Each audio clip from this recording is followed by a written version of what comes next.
Hi, I'm Jo Clark, and thanks so much for joining me today. This is the Redefining Midlife podcast, a podcast designed for the 40-plus woman who is determined to challenge society's myths and beliefs around midlife.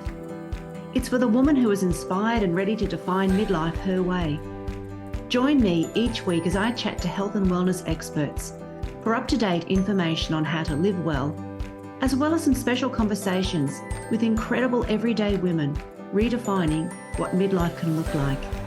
Here's to making our next half of life even better than the first. Welcome to the first episode for the new year. I hope you had a fabulous Christmas and New Year with your friends and your family. And I really also hope that you had a chance to stop and catch your breath in the blur of those days that we've got in between. For most people, the beginning of a new year also brings the opportunity for new ideas and fresh eyes. Coming up with a list of New Year's resolution is something that has become a tradition in our world. And there's always a heap of hype around this. But most people don't know that the success rate is very low.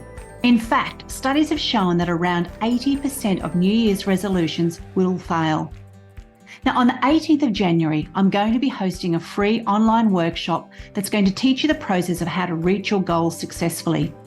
I'll give you a lot more details about the workshop next week, but in the meantime, I want to share something that can make a huge difference towards helping you set a direction for the year ahead. Now, if you are feeling the need for a change or you're wanting to improve something, a great way to go about it is to have a focus word. Now, a focus word is a single word that encapsulates what you need more of, or what you want to focus on, or what you want for the year ahead. It also helps to set your intention. Now, the benefit of having a focus word is that it provides an anchor and it encourages you to think both consciously and subconsciously when you're making decisions. For example, what you want more of and what you want less of in your life. For the past couple of years, I've chosen a word of the year, and it really has helped me to be more intentional about my thoughts and my actions. Here are a few examples. So in 2020, my word was wellness, and it helped me with my focus as I changed a lot of old habits and began new ones. I really wanted to improve my health and my wellness. Now in 2021, my word was learn.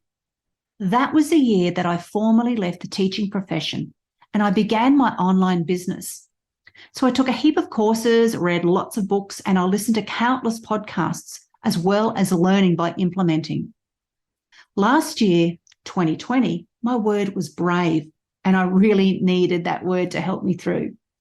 It was a perfect word that I could refer to every time I felt scared or I felt nervous about taking the next step forward in my business. I was being brave when I formally launched my online membership at the start of the year. Well, being brave when I invested a large amount of money in a high-end mentoring program. And of course, being brave when I launched my podcast, plus the countless other times in between when I put myself in so many new and uncomfortable situations. This year, it wasn't hard for me to come up with my word. I've chosen the word growth. It's going to be the word that I'll continually refer to, and it's going to help me guide my thoughts and my decisions as I choose to grow personally and as I grow my business in 2023. Now, how you come up with your word of the year is entirely up to you. There are a few different ways that can help you choose a word.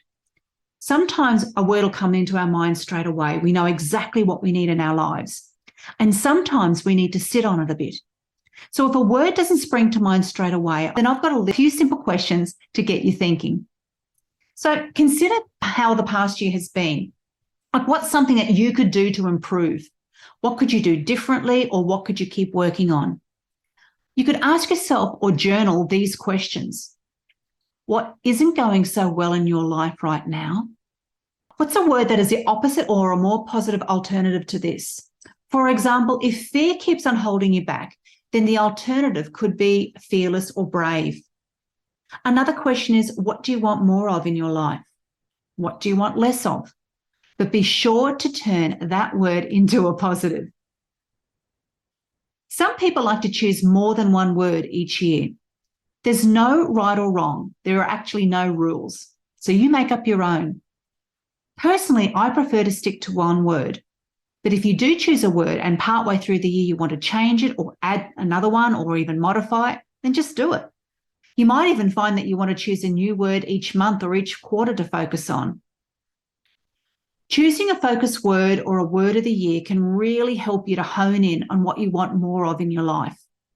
It sets a great tone for the year ahead, and it also allows you to make decisions and choices that honour it.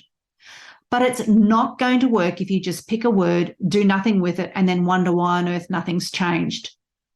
So to help you keep the word in the forefront of your mind, the key is to have you see it, to review it, to think about it, to feel it, to experience it, and to own it. All of those things as much as possible. There are a few things that you can do to help make your words stick. So here are some of the easy ideas that you can choose from.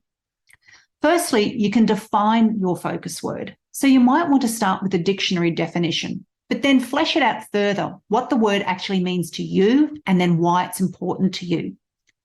Secondly, you might like to create a vision board.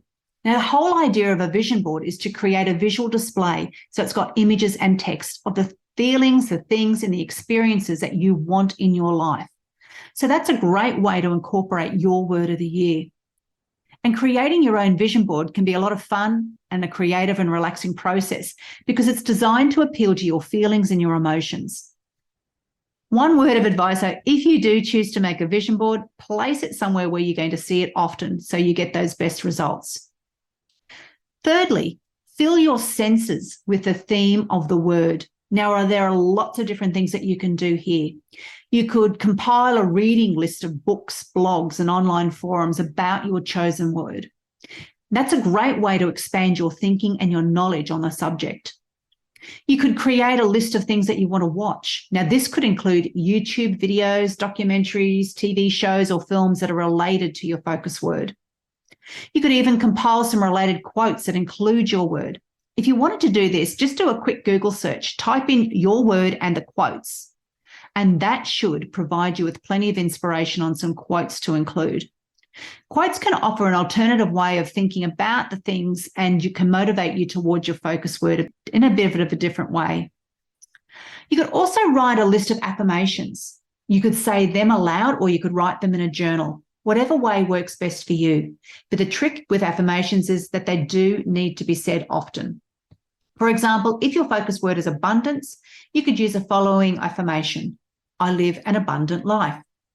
And in order to get your word of the year to really stick, you could try building your own carefully worded affirmations based on your word. Another idea is that you could create a playlist of songs with and or about your focus word. Now, this could really help to keep the inspiration going. One thing that I've seen somebody do is to wear their word of the year with some custom jewellery. Now, that could be a waistband or a bracelet. And that's a private, yet it's an effective way to keep your focus word in view for you. Now, a super easy way to keep your word in view is to make your screensaver inspiring. So your computer and your phone are great places to have your word feature. And you could also include some images that relate to your word. It's kind of like having, I suppose, a vision board at your disposal all the time. Having that word in other high traffic areas, and depending on your lifestyle, there might be places in your home, in your car or your workspace that you could see often, and therefore that would make a great place to add your word of the year.